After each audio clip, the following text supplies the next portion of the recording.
Assalamualaikum warahmatullahi wabarakatuh. Rabbi shrah li sadri wa yassir li amri wahlul 'uqdatam min lisani yafqahu qawli. Selamat datang anak-anak peserta didik baru SMKN Jabon yang berbahagia. Semoga kalian benar-benar berbahagia diterima di SMKN Jabon seperti yang kalian inginkan selama ini. Anak-anak, mungkin kemarin Bapak Wakakurikulum Pak Munadi menjelaskan tentang kurikulum sekolah kita. Sekarang saya perkenalkan, nama saya Bu Mardiah Hayati. Kalian bisa memanggil saya Bu Mardiah. Saya sebagai pembina lingkungan hidup di SMKN Jabon atau umumnya sebagai pembina adiwiyata di SMKN Jabon. Bagi SMP-SMP yang sudah ikut adiwiyata kabupaten pasti akan mengerti apa sih adiwiyata itu. Tetapi bagi sekolah yang belum pasti akan bertanya-tanya, apa yang dimaksud dengan adiwiyata? Baiklah anak-anak, apa yang dimaksud dengan adiwiyata? Adiwiyata berasal dari bahasa Sanskerta ya, maksudnya lingkungan yang baik. Nah, jadi SMKN Jabon itu adalah lingkungan yang baik. Bagaimana lingkungan yang baik itu? Lingkungan yang baik dimulai dari lingkungan itu sendiri, mulai dari keindahannya, kebersihannya, akhlak dari penghuninya. Jadi tidak hanya lingkungan alamnya tetapi juga manusianya harus berakhlak baik. Tidak membuang sampah sembarangan, tidak memetik atau mematahkan tanaman dengan sembarangan. Kemudian juga tentunya sebagai siswa tidak merokok di sekolah dan lain-lain. Saya yakin kalian pasti akan mengerti bagaimana dengan akhlak yang baik sebagai siswa. Kemudian anak-anak, setiap sekolah itu pasti ada visi dan misi.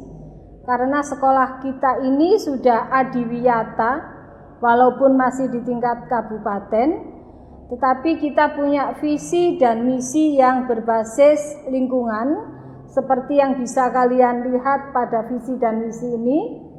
Yang dicetak hijau itu adalah yang berhubungan dengan lingkungan ya.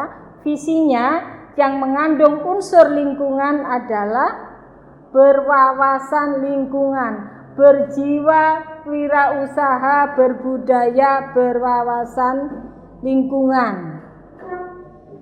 Kemudian untuk misinya, karena misi itu banyak, ini visi dan misi yang terbaru. Kemarin yang Bapak kurikulum itu Pak Munadi itu masih belum terbarui. Nah ini perhatikan juga yang dicetak hijau ya. Ada yang kewirausahaan di misi nomor 1, kemudian yang nomor 5 berwawasan lingkungan dan berkewirausahaan. Jadi siswa-siswi SMKN Jabon itu harus mandiri. Mandiri bisa berwirausaha. Kenapa? Karena jurusan di sini banyak yang jurusan entrepreneur, jurusan untuk wirausaha. Kemudian juga yang ke-6, mengupayakan pelestarian lingkungan, mencegah pencemaran dan mencegah terjadinya kerusakan di lingkungan sekolah. Nah, pasti kalian bisa mempersepsikan sendiri yang nomor 6 ini bagaimana. Sebagai warga yang terdidik, sebagai siswa sekolah, pasti akan paham apa yang dimaksud dengan meningkatkan kepedulian dan budaya warga sekolah terhadap upaya pelestarian. Nah, upaya pelestarian tanaman seperti itu tadi. Bila ada tanaman yang mati, kita ganti. Bila sudah kelihatan kering tanahnya, ayo kita sirami. Bila rumputnya sudah pada tinggi, ayo kita siangi. Nah, jangan lupa kalau kemarau apalagi ya, karena di daerah Jabon ini panasnya bukan main. Jadi tolong kepeduliannya nanti kalau sudah menjadi siswa tetap di sini untuk selalu rajin memelihara lingkungan, tidak hanya menanam dan menyiram, terutama masalah sampah. Karena kalian di sini siswanya ada 1000 lebih, kalau masing-masing anak itu membawa sampah, bayangkan betapa bertumpuknya sampah.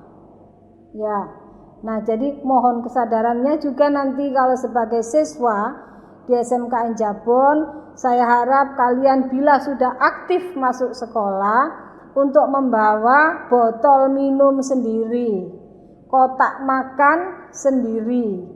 Lebih baik membawa makanan sendiri dari rumah daripada membeli karena khawatir higienisnya yang tidak sehat. Kemudian juga kalian akan menyumbang sampah bila selalu membeli makanan di area maupun di luar sekolah. Saya harapkan kalian nanti kalau sudah masuk, benar-benar masuk ketika new normal, membawa tempat makan dan tempat minum sendiri. Kemudian mencegah pencemaran. Nah, itu tadi termasuk membawa bekal sendiri dari rumah, itu juga termasuk salah satu mencegah pencemaran. Karena fokus kita yang utama, masalah kita yang utama di dunia, tidak hanya lokal ya, di seluruh dunia itu adalah tentang sampah. Makanya kenapa sekarang sekolah-sekolah itu banyak yang beradiwiyata, karena itu tadi usaha untuk melestarikan lingkungan hidup yang bersih, nyaman, dan segar. Kemudian ada lagi pencegah kerusakan lingkungan, saya rasa hampir sama dengan yang pencemaran. Saya yakin kalian juga sudah paham dengan itu semua. Sekarang mari kita beralih ke tujuan.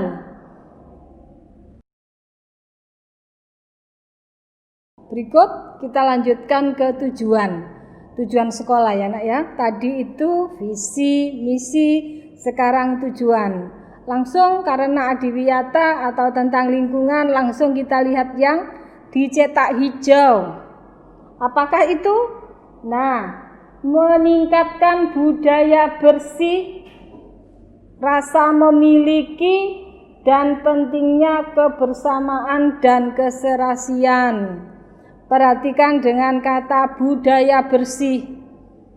Karena saya masih sering lihat di antara kalian itu, kakak-kakak kelas kalian itu, tolong jangan ditiru ya. Minum es yang dibawa dengan plastik itu kadang membuangnya seenaknya. Padahal hanya jarak sekitar 5 langkah saja itu sudah tempat sampah. Tapi mereka dengan tenangnya dan tidak merasa berdosa membuang sampah seenaknya. Ya. Nah, itu kalau satu anak seperti itu, bayangkan siswa kita ada 1000 lebih. Betapa kelihatan seperti karpet plastik nantinya sekolah kita kalau semua membuang sampah dengan sembarangan.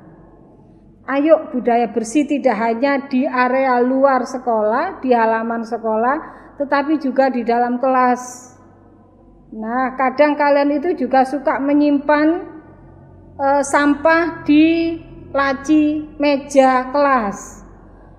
Pasti ketika di SMP mungkin juga kalian seperti itu. Jadi tolong budayanya itu dihilangkan ya, karena sudah SMK. Sudah lebih tinggi sekolahnya, harus lebih pinter lagi berpikirnya. Budaya bersih, jangan sampai budaya kotornya itu tetap terbawa sampai besar. Nah, ayo kita budayakan berbudaya bersih. Kemudian kalau kita mempunyai rasa memiliki, jadi kamu jangan berpikir saya sekolah hanya sekolah saja, tidak memiliki seperti rumahnya sendiri. Kalau sudah tidak punya rasa memiliki, nanti akhirnya kelas kotor ya biar, bukan waktunya saya piket. Biar, bukan kelas saya, ini kan lab. Nah, karena kalian nanti moving class toh, SMK itu moving class dari kelas ke lab dan sebagainya. Kemudian ketika moving ke lab, karena merasa tidak memiliki, dibiarkan kotor. Nah, itu namanya tidak berbudaya bersih. Kalau saya rasa seperti itu, nah dikemanakan itu akhlak mulianya. Padahal adiwiyata itu juga di samping lingkungan yang baik juga berakhlak mulia. Kemudian pentingnya kebersamaan, lah ini terutama nak. Kalau kita tidak bergotong royong, semuanya tidak akan terselesaikan. Piket misalnya ya, piket sudah dijadwal, sehari katakanlah 7 siswa. Tetapi yang lainnya tidak mau. Mungkin hanya 1, 2, atau 3 anak saja. Lalu kapan selesainya? Kapan bersihnya kelasnya atau lingkungannya?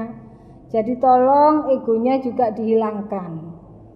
Kebersamaan kita tanamkan, gotong royong bareng-bareng semuanya kompak supaya mengerjakan sesuatu itu cepat selesai dan selalu bersih. Yang terakhir itu meningkatkan kepedulian dan budaya warga sekolah terhadap upaya pelestarian. Nah ini kadang kalian itu suka menanam, suka banget menanam, tapi setelah itu selesai. Tidak ada pemeliharaan, tidak ada tanggung jawab. Nah, kalau seperti itu gimana? Apakah tanaman itu akan tumbuh dengan sendirinya tanpa kasih sayang kalian? Apakah tanaman itu akan tumbuh dengan subur tanpa kalian sirami dan kalian pupuk? Nah, jadi tolong, saya yakin kalian pasti suka menanam, suka melihat tanaman yang tumbuh dengan indah dan subur. Suka kalau tanaman buah itu berbuah dengan lebat. Nah, jadi ayo sebagai warga SMKN Jabon, nantinya kalian juga selalu peduli terhadap pelestarian lingkungan. Misalnya kalian, waduh Bu, saya ingin menanam pohon jambu. Silahkan, kami dengan sangat senang akan menerima. Nah, kalau kalian itu punya ide menanam tanaman sendiri, pasti kalian akan punya rasa, punya greget untuk memelihara ya. Nah, nanti kalau jambunya sudah berbuah akan dengan bangga. Nah, itu loh teman-teman, itu jambu tanamanku. Walaupun kalian sudah lulus nanti ada kenang-kenangan untuk itu, kalian juga bisa bangga. Nah, caranya bagaimana? Kalau sudah menanam ya harus dilestarikan. Bagaimana caranya? Ya dirawat. Tidak hanya setelah nanam udah dibiarkan. Ya, itu termasuk dengan pelestarian. Kemudian mencegah pencemaran dan kerusakan lingkungan. Biasanya ini disebabkan oleh sampah memang yang terutama, entah itu limbah dari perusahaan, limbah air, entah itu yang dari udara, tidak hanya asap pabrik, terutama asap kendaraan bermotor, asap rokok juga, dan lain-lain. Nah, dan kalian pasti sudah mengerti ya bagaimana cara menanggulangi pencemaran itu dengan memperbanyak menanam pohon-pohon yang berkayu, pohon-pohon yang besar. Karena itulah yang akan menyerap baik itu polusi udara maupun polusi air. Nah, sedangkan untuk polusi tanah seperti sampah yang selalu kelihatan itu juga termasuk tugas kita. Sebenarnya tidak hanya polusi yang terlihat seperti sampah, tetapi juga yang dari udara dan lain sebagainya.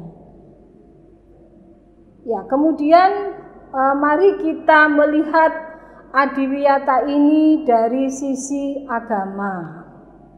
Baiklah, sekarang mari kita perhatikan bagaimana pemerintah itu sangat peduli dengan lingkungan hidup.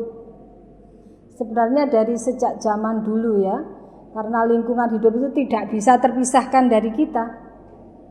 Oksigen yang kita hirup, air yang kita minum, tanah yang kita injak, nah semuanya itu kan lingkungan hidup, lingkungan kita. Lalu bagaimana kalau semua itu tercemari? Bagaimana sesaknya kalau oksigen yang kita hirup ini sangat kotor? Bagaimana dengan tanah yang kita injak ini penuh dengan sampah? Bisa dibayangkan. Bagaimana air yang kita minum itu juga terpolusi dengan limbah. Sebenarnya pemerintah sejak dulu sudah memberi peraturan tentang lingkungan hidup. Ya tolong diklik. Nah, perhatikan di sini ada Permendiknas nomor 22 tahun 2006. Di pendidikan nasional itu sudah ada tentang lingkungan hidup, tentang adiwiyata. Nah, seperti yang tertera di sini, ada Permendiknas tahun 2006 nomor 22, kemudian juga ada Permendikbud, sama sebenarnya ini pendidikan nasional, yang ini pendidikan dan kebudayaan nomor 57, 58, 59, 60 tahun 2014. Tantangan eksternal untuk lingkungan hidup, untuk adiwiyata itu apa? Perhatikan yang dicetak merah, berbagai isu yang terkait dengan arus globalisasi dan berbagai isu yang terkait dengan masalah lingkungan hidup. Nah, ini arus globalisasi, masalah lingkungan hidup bertambah kompleks karena akhirnya yang menjadi polusi itu tidak hanya air, tanah, udara, tetapi juga pada pendengaran. Ya, alat-alat elektronika, alat-alat media itu akhirnya sebenarnya menjadi polusi juga bagi kita tanpa kita sadari. Terlalu seringnya kalian menggunakan headset, lama-lama telinga kalian bagaimana? Terlalu sering kalian melihat HP, bagaimana sekarang? Lebih banyak anak-anak yang berkacamata ataukah anak-anak yang tidak berkacamata? Ya, nah itu. Kemudian teknologi dan informasi, kebangkitan industri kreatif dan budaya, dan perkembangan pendidikan di tingkat internasional. Itu isu eksternal. Perkembangan pendidikan di tingkat internasional ini adalah saingan global. Jadi kalau kalian tidak pinter, tertinggal jauh sudah. Sekarang zamannya IT memang. Kalau kita tidak bisa menggunakan alat tersebut, kita akan tertinggal jauh. Ya, next.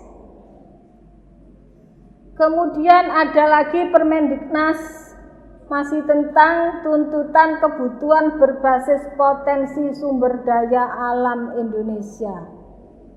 Sumber daya alam Indonesia, kenapa kita dahulu dijajah oleh Belanda 350 tahun lebih?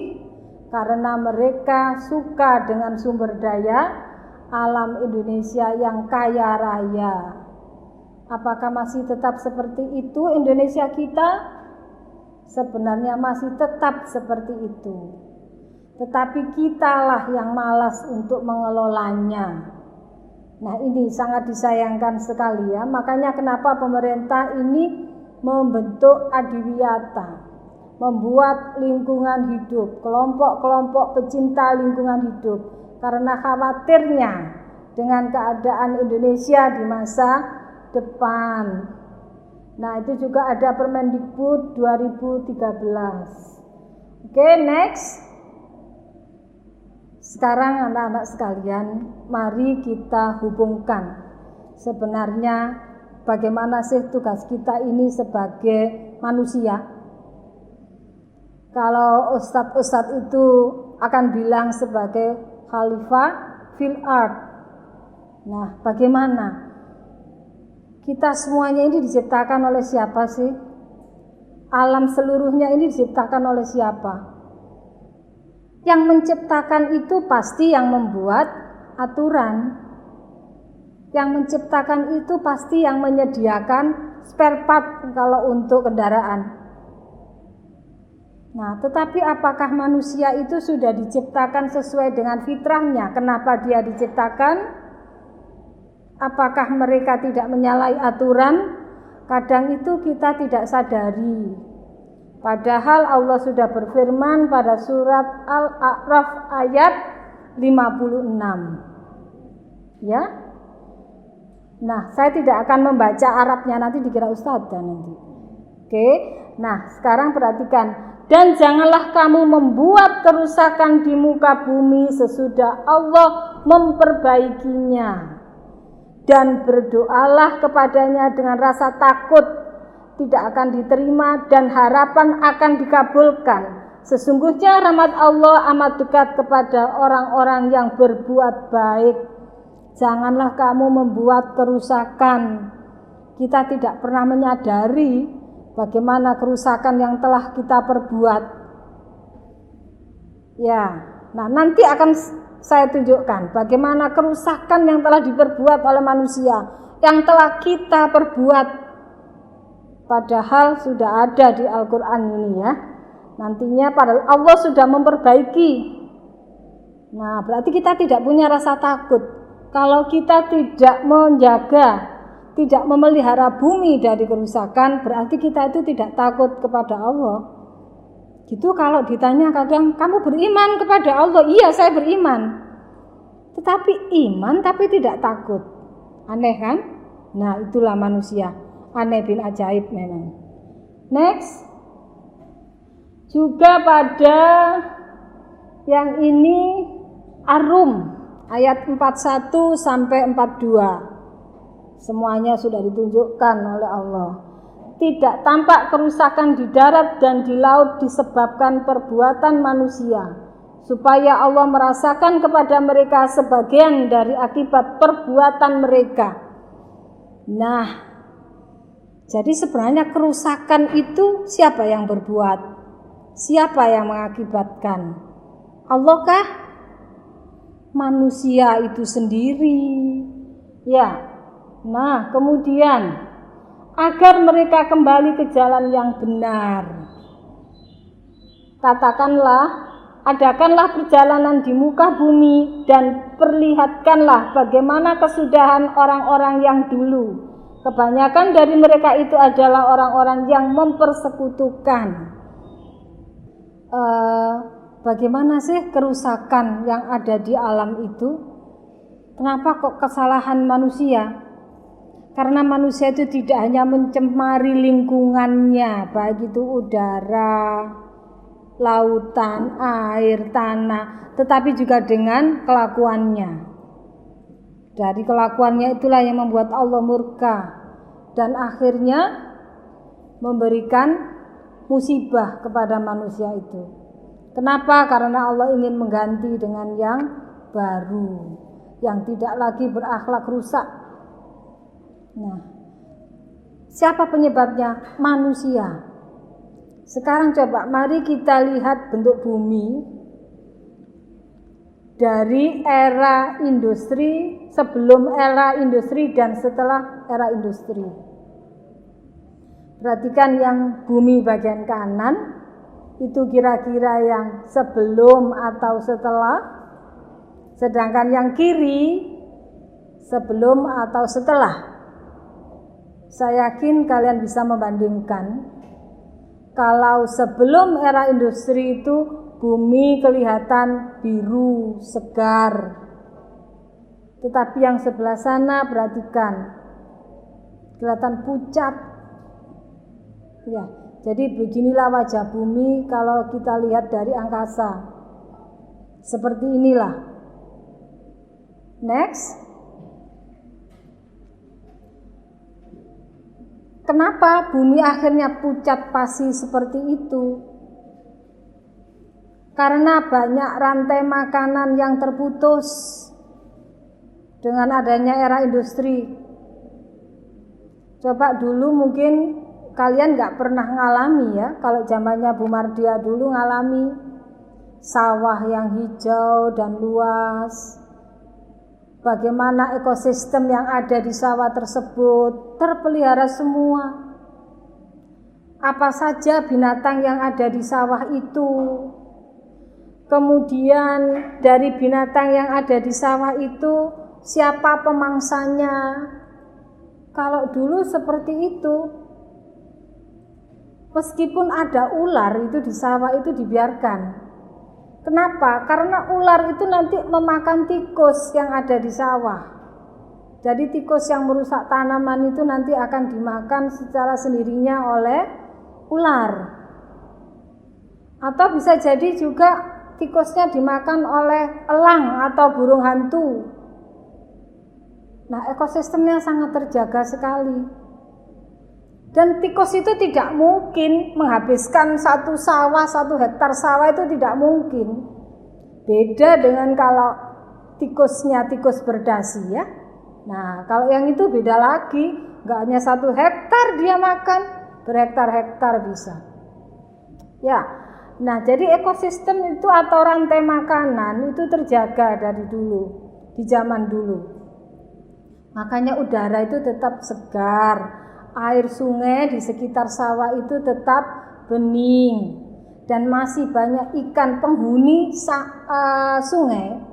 Zaman saya kecil dulu itu mulai di dasar itu ada kerang-kerangan yang namanya remis, kejing, kemudian udang kecil-kecil, ikan kecil-kecil itu yang kita sebut ikan sili atau ikan gadul. Nah, banyak sekali. Masya Allah, kalau saya membayangkan itu indahnya zaman dulu itu, airnya bening. Kalau panas pulang sekolah itu, teman-teman maupun saya suka itu mandi di sungai. Kalau ketahuan, nah beda lagi ceritanya kalau ketahuan orang tua mandi di sungai. Padahal seger. Tetapi sekarang apa coba yang kita lihat di sungai, di sawah, bahkan di sawah pun ada plastik. Kadang di sawah pun kita jumpai pampers. Kenapa? Air sungai yang mengaliri sawah sekarang penuh dengan pampers, tidak lagi penuh dengan ikan. Jadi kadang pampers ikut mengairi sawah. Nah, siapa yang salah? Tanyakan pada rumput yang bergoyang. Nah, masa seperti itu ya? Nah, next. Nah ini, sekarang pemandangan yang kita sering lihat. Ya, apakah kita akan membuat lingkungan sekolah kita seperti ini? Dengan penumpukan sampah yang sulit dihindari? Sebenarnya tidak sulit kalau kita mau, kalau kita berbudaya bersih. Jadi tolong nantinya kalian siswa-siswi baru juga jangan sampai membuat sekolah kita seperti ini. Karena selama ini sekolah kita tidak seperti ini ya. Ini yang kita jumpai di jalan biasanya. Jalan itu sekarang banyak menjadi TPA, tempat pembuangan akhir sampah. Kenapa? Ya itu tadi, jangankan di TPA. Kadang di sungai orang itu membuang 1 kresek penuh sampah, 1 kresek penuh pampers, dan lain-lain. Next. Yang di laut apalagi? Sebenarnya yang di laut itu tidak hanya dari perusahaan yang membuang industri, limbah industrinya sembarangan, tetapi juga kita membuang sampah di sungai, itu kan akhirnya ke laut. Nah, numpuknya di situ. Akhirnya sampai ke laut juga. Ikan-ikan tercemari, semuanya tercemari. Lalu kita makan lagi coba. Kita itu nggak merasakan ikan yang terpolusi dengan limbah kita, lalu kita makan lagi, akhirnya numpuk menjadi penyakit. Sekarang itu yang saya herankan masih siswa sudah kena diabetes dan lain-lain. Nah itu ya, masih SMA sudah opname, kenapa diabetes? Kalau mungkin demam berdarah gitu masih logis ya. Nah, kenapa? Ya karena itu pola hidup kita, lingkungan kita, dan sebagainya, itu semuanya. termasuk rantai makanan kita itu. Next, ini terutama yang sangat kita rasakan itu betapa pengapnya. Lalu lalang asap kendaraan bermotor, mobil motor, belum lagi nanti asap pabrik, belum lagi jangan dikira asap rokok itu tidak menjadi polusi, tidak menjadi lubang besar untuk ozon. Rokok itu juga sangat menyumbang, tidak hanya untuk memperparah polusi udara, tetapi juga malah membuat penyakit tanpa kita sadari. Kalian mungkin akan berpikir, loh rokok itu kan cuma berapa asapnya? Sekarang kita hitung saja, misalnya di Jabon, di SMKN Jabon, ada 5 orang yang merokok. Di luar SMK, di luar Jabon, di luar Sidoarjo, di seluruh dunia coba. Semua asap itu pasti ke atas kan? Nah itu akhirnya terkumpul semua, terakumulasi menjadi polusi juga. Belum lagi yang di sekitarnya, orang-orang di sekitar para perokok itu. Nah sangat rentan, sangat riskan sekali dengan penyakit. Next. Nah, ini caranya kita selalu memelihara bumi kita, memelihara lingkungan kita. Nah, jadi seperti itu anak-anak, pesan saya sebagai pembina Adiwiyata Sekolah SMKN Jabon, sebagai pembina lingkungan hidup di SMKN Jabon, mari bersama-sama kita budayakan bersih lingkungan kita, merawat lingkungan kita, supaya kita bisa mewariskan keindahan, kesegaran bumi pertiwi kepada anak cucu kita di masa yang akan datang. Sekian dari saya. Ihdinas siratal mustaqim. Nun wal qalami wa ma yasturun. Walhamdulillahirabbil alamin. Wassalamualaikum warahmatullahi wabarakatuh.